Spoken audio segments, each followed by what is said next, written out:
അസ്സലാമു അലൈക്കും. Welcome back to Visal media. ഞാൻ ഫക്രുദ്ദീൻ ബന്താവൂർ. ഇന്ന് രണ്ട് കാര്യങ്ങളാണ് പങ്കുവെക്കാനുള്ളത്. നമ്മുടെ ഈ റമദാൻ സ്റ്റാർട്ട് ചെയ്യുന്ന ഒരു സമയത്ത് ജസീല എന്ന പേരുള്ള കാസർഗോഡ് ഒരു യുവതി ജീവനൊടുക്കിയൊരു സംഭവം നമ്മൾ കേട്ടിരുന്നു. ഇല്ലാത്തൊരു മോഷണ കേസിന് അവരെ വല്ലാതെ ബുദ്ധിമുട്ടിച്ചു. ഒടുവിലിൻ്റെ മരണത്തിന് ശേഷമെങ്കിലും ഇതിൻ്റെ കുറ്റവാളി ആരാണെന്ന് കണ്ടുപിടിക്കണം എന്നൊക്കെ പറഞ്ഞാണ് ആ പാവം യുവതി ജീവനൊടുക്കിയത്. രണ്ട് ചെറിയ കുട്ടികളുടെ മാതാവാണ്. ഭർത്താവിൻ്റെ വീട്ടുകാരും ഒറ്റപ്പെടുത്തി, എല്ലാവരും ഒറ്റപ്പെടുത്തി. ഒടുവിൽ അവരുടെ മുന്നിൽ ആകെ ഒരു മാർഗം ജീവനൊടുക്കലായിരുന്നു. അങ്ങനെ റമദാൻ്റെ ഫസ്റ്റത്തെ വെള്ളിയാഴ്ചയുടെ സമയത്താണ് അവർ മരണപ്പെട്ടത്. ആ ഒരു ഇല്ലാത്ത കുറ്റാരോപണം നടത്തിയതിൻ്റെ കാരണക്കാരായ ഒരു ഉമ്മനെ ഇന്നലെ പോലീസ് അറസ്റ്റ് ചെയ്തു.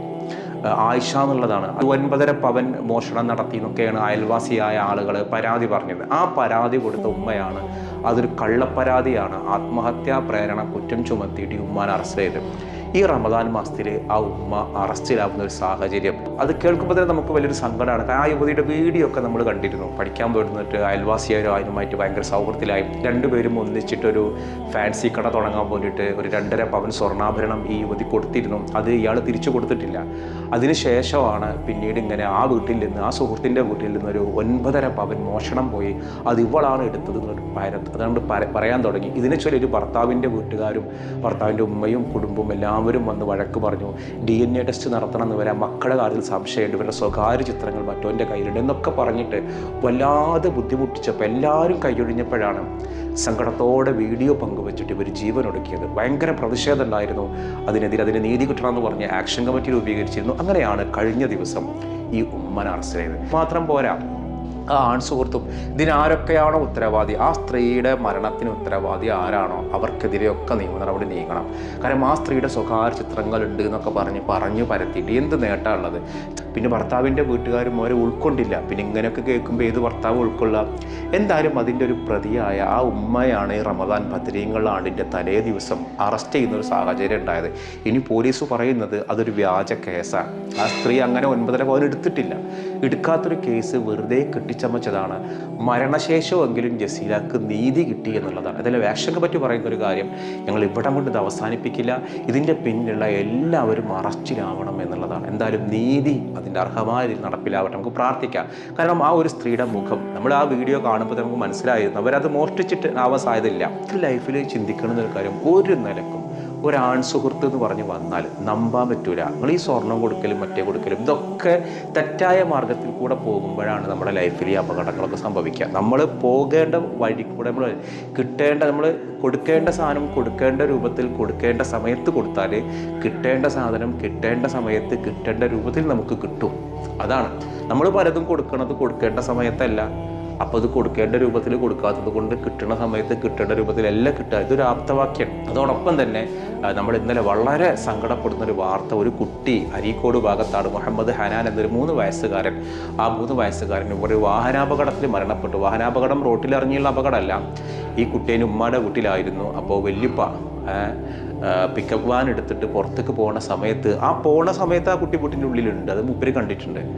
പക്ഷേ വല്യപ്പയല്ലേ, വല്യപ്പന്മാരെ ഭയങ്കര ഇഷ്ടമായിരിക്കുമല്ലോ. ഈ കുട്ടി ഓടി വന്നത് ഈ വല്യപ്പ അറിഞ്ഞിട്ടില്ല. മൂപ്പര് വണ്ടി തിരിക്കുമ്പോൾ പിൻചക്രം കയറി ഇറങ്ങിയിട്ടാണ് ആ കുട്ടി മരണപ്പെട്ടത്. അത് കേൾക്കുമ്പോൾ തന്നെ നമുക്ക് വലിയ ഞെട്ടൽ തോന്നുകയാണ്. ഇതിനിപ്പോൾ അശ്രദ്ധ എന്ന് പോലും പറയാൻ പറ്റില്ല. കാരണം നമ്മൾ വാഹനമായിട്ട് റോട്ടിലേക്ക് ഇറങ്ങി പോകുമ്പോൾ നമ്മൾ നന്നായിട്ട് ശ്രദ്ധിക്കും. ഇത് വീട്ടിലെ ആ കുട്ടി അവിടെ കളിക്കുന്നൊരു കുട്ടിയാണ്, ഒരിക്കലും നമ്മൾ പ്രതീക്ഷിക്കണില്ല. ആ ഒരു എന്തായിരിക്കും റബ്ബേ ആ വീട്ടിലൊരു അവസ്ഥ എന്ന് ഞാൻ ആലോചിക്കണം. നമ്മൾ ദുആ ചെയ്യും അവർക്കൊരു ക്ഷമ കിട്ടാൻ വേണ്ടിയിട്ടും മനസ്സമാധാനം കിട്ടാൻ വേണ്ടിയിട്ടും. കുട്ടി സ്വർഗത്തിലാണെങ്കിൽ ഒന്നും നമുക്ക് ബേജാറില്ല. പക്ഷേ അത് വല്യപ്പാൻ്റെ കയ്യിൽ വന്നൊരു അബദ്ധമാണ്. അത് ഇന്നൊരു സാഹചര്യം നമ്മുടെ മനസ്സിൽ നിന്ന് പോകില്ല. അത് നമ്മുടെ കൈകൊണ്ട് നമ്മൾ എന്തെങ്കിലും ഒരു തവളയുടെ ചവിട്ടി തവള ചത്താൽ തന്നെ നമ്മുടെ ഉള്ളിൽ നിന്നൊരു അയ്യോ ഭയങ്കര മനപ്രയാസമാണ്. അല്ലെങ്കിൽ നമുക്ക് എന്തെങ്കിലും നമ്മുടെ അബദ്ധം സംഭവിച്ചു കഴിഞ്ഞാൽ നമ്മൾ എന്തുമാത്രം പ്രയാസപ്പെടുന്നറിയോ? അതൊരു സ്വന്തം മുകളിലെ കുട്ടിയാണ് അങ്ങനെ മരണപ്പെടുന്നുണ്ടെങ്കിൽ മറ്റുള്ളവരുടെ മുന്നിൽ നോക്കാൻ പോലും പറ്റാത്തൊരു സാഹചര്യമായിരിക്കും. ഒരു പക്ഷെ നമ്മുടെ വീഡിയോ കാണുന്ന ആളുകളൊക്കെ അറിഞ്ഞൊരു സംഭവമായിരിക്കാം. അരീക്കോട് നിന്ന് മുഹമ്മദ് ഹനാൻ, അഫീഫിൻ്റെയും ലബീബയുടെയും മകനാണ് ഈ മുഹമ്മദ് ഹനാൻ എന്നൊരു 3 വയസ്സുകാരൻ. അള്ളാഹു ആ കുടുംബത്തിന് ക്ഷമ നൽകട്ടെ. നമ്മൾ നന്നായി ശ്രദ്ധിക്കുക. കുട്ടികളുള്ള വീടാണ്, ചെറിയ കുട്ടികളുള്ള വീടാണെങ്കിൽ നമ്മൾ വീട്ടിൽ നിന്ന് കാർ പാർക്കിംഗ് ഏരിയയിൽ നമ്മൾ വണ്ടി എടുക്കുന്ന സമയത്തൊക്കെ കുട്ടികളില്ലാതെ 100% നമ്മൾ ഉറപ്പ് വരുത്തണം. ഇതേപോലെ വീട്ടിൽ നിന്ന് വാഹനം തിരിക്കുമ്പോഴൊക്കെ അപകടത്തിൽ മരണപ്പെട്ട ഒരുപാട് വാർത്തകൾ നമ്മുടെ നാട്ടിലുണ്ടാവലുണ്ട്. വീട്ടിലേക്ക് മണ്ണ് ലോറി മണ്ണടിക്കാൻ വന്നിട്ട് കുട്ടികളിത് കൗതുകത്തിൽ നോക്കി നിൽക്കുന്നു. ആ കുട്ടി അതിൻ്റെ ഇടയിൽ പെട്ടൊരു സംഭവം എനിക്കറിയാം. മുമ്പൊരു വാർത്ത ഞാൻ ചെയ്തതാണ്. ആ ഉപ്പ എന്നിട്ട് വർഷത്തിന് ശേഷം എനിക്ക് വിളിച്ചിരുന്നു. മൂപ്പരെ കുട്ടിയാണ് മരണപ്പെട്ടത്, വാർത്ത ചെയ്തിട്ട് ഒരുപാട് പ്രാർത്ഥന കിട്ടി. അതേപോലെ തന്നെ മരം മുറിക്കുന്നത് കാണാൻ വേണ്ടി കുട്ടികൾ കൗതുകത്തോടെ നിൽക്കും. മരത്തിൻ്റെ കൊമ്പ് വീണ് മരണപ്പെട്ട സംഭവം ഉണ്ടായിട്ടുണ്ട്. ഇതൊക്കെ ഒരു നിമിഷം എന്ന് പറഞ്ഞാൽ അശ്രദ്ധ തന്നെയാണ്. കാരണം ഇതൊക്കെ നമ്മുടെ വീട്ടിൽ കുട്ടികൾ ഉണ്ട് എന്നുണ്ടെങ്കിൽ വലിയവരാണെങ്കിൽ പിന്നെ ഇത് വരില്ലല്ലോ. നല്ല കെയർ വേണം. അപ്പോൾ വാഹനമുള്ള ആളുകളാണെന്നുണ്ടെങ്കിൽ ഇപ്പോൾ കുട്ടികളൊക്കെ ബൈക്കൊക്കെ എടുത്ത് വരുമ്പോൾ പിന്നിൽ വന്ന് നിൽക്കും. അവർക്കിതൊരു രസമാണ്, അവർക്ക് അറിയില്ലല്ലോ ഇതെന്താ സംഭവം എന്നുള്ളത്. അപ്പോൾ വളരെ നമ്മൾ 2 കണ്ണല്ല 14 കണ്ണിച്ച് നോക്കണം കുട്ടികളുള്ളതാണെന്നുണ്ടെങ്കിൽ. കിണർ, കുളം, ഇപ്പോൾ ഈ ഒരു റമദാനിക്ക് തന്നെ കുളത്തിൽ വീണ് പുഴയിൽ വീണ് നീന്താൻ പോയിട്ട് മരിച്ചത്, ഇതൊക്കെ നമ്മുടെ കയ്യിൽ മാനുഷികമായ അബദ്ധങ്ങളും സംഭവില്ല. അത് കുളം നമ്മളെ പിടിച്ചങ്ങോട്ട് കൊണ്ടുപോകണതല്ല. പിന്നെ റോട്ടിൽ ഇറങ്ങിയെന്ന് പറഞ്ഞാൽ നമ്മുടെ മാത്രം ശ്രദ്ധ പോരാ, അത് മറ്റുള്ള വാഹനം കൂടി ശ്രദ്ധിക്കണം. അതൊന്നും അല്ലാതെ നമ്മുടെ വീട്ടുമുറ്റത്തു നിന്ന് നമ്മുടെ കുട്ടികൾ ഇത്തരത്തിൽ അപകടത്തിൽ മരിക്കാമെന്ന് പറയുമ്പോൾ അതൊരു വലിയ സങ്കടപ്പെടുന്നൊരു കാഴ്ചയാണ്. എന്തായാലും ഈ വിസാൽ മീഡിയ കാണുന്ന കുടുംബം ഈ റമദാൻ്റെ ബർക്കത്ത് കൊണ്ട്, ഈ ബദരീങ്ങളുടെ ബർക്കത്ത് കൊണ്ട് ആ കുടുംബത്തിന് ക്ഷമിക്കാനുള്ളൊരു കരുത്ത് അള്ളാഹു നൽകട്ടെ. ആ മാതാപിതാക്കൾക്ക് അള്ളാഹു സ്വർഗം കൊടുത്തു, എല്ലാ വീട്ടുകാർക്കും എല്ലാവർക്കും.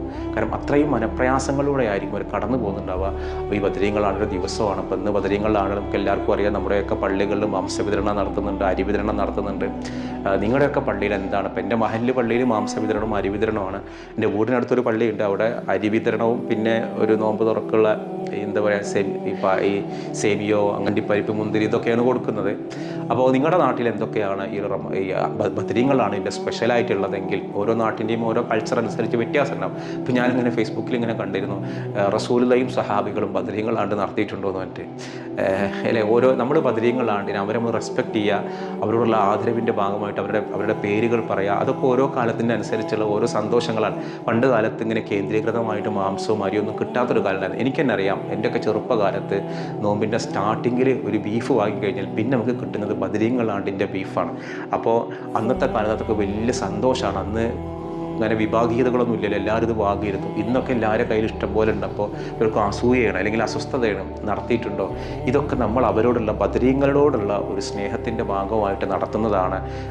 ഹബീബായ റസൂലുള്ളാഹിൻ്റെ കാലത്ത് തന്നെ ഒരു വലിയൊരു രാജ്യദ്രോഹം ചെയ്ത ഒരു ബദരീങ്ങളിൽപ്പെട്ട ഒരാളുണ്ട്. ഹബീബായ നബി അദ്ദേഹത്തെ പിടികൂടുകയും ഉമർ റളിയല്ലാഹു അൻഹു അദ്ദേഹത്തെ കൊല്ലട്ടെ എന്ന് ചോദിച്ചപ്പോൾ ഒരിക്കലും ചെയ്യരുത്, ബദരീങ്ങളിൽപ്പെട്ട ഒരാളാണ്.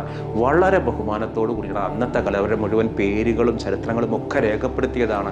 നമ്മൾ ഈ ബദർ മൗലിദിലൊക്കെ അവരുടെ പേരുകൾ നിങ്ങൾ കണ്ടിട്ടില്ലേ? പിൽക്കാലത്ത് അതായത് ഹബീബായ നബിയുടെ വഫാത്തിന് ശേഷം മദ്യപിച്ചിരുന്ന ഒരു ബദരീങ്ങളിൽപ്പെട്ട ഒരാളുണ്ടായിരുന്നു. അദ്ദേഹത്തോട് പോലും ഒരു ശിക്ഷ പോലും കൊടുത്തിരുന്നില്ല. ബദറിൽ പങ്കെടുത്ത ആളുകളെ കുറിച്ച് ഖുർആൻ പറഞ്ഞത് അവർ ഇനി ചെയ്യാൻ പോണ തെറ്റുകളും ചെയ്ത തെറ്റുകളും ഒക്കെ അല്ലാഹു പുറത്തു കൊടുത്തിരിക്കുന്നതാണ്. അപ്പോൾ അതുകൊണ്ട് അന്നത്തെ ഭരണകൂടം അവരെയൊക്കെ വളരെ ആദരവോടുകൂടി കണ്ടിരുന്നു. അപ്പോൾ അന്നത്തെ കാലത്തുള്ള ആദരവുകൾ അന്ന് നടത്തിയിട്ടുണ്ട്.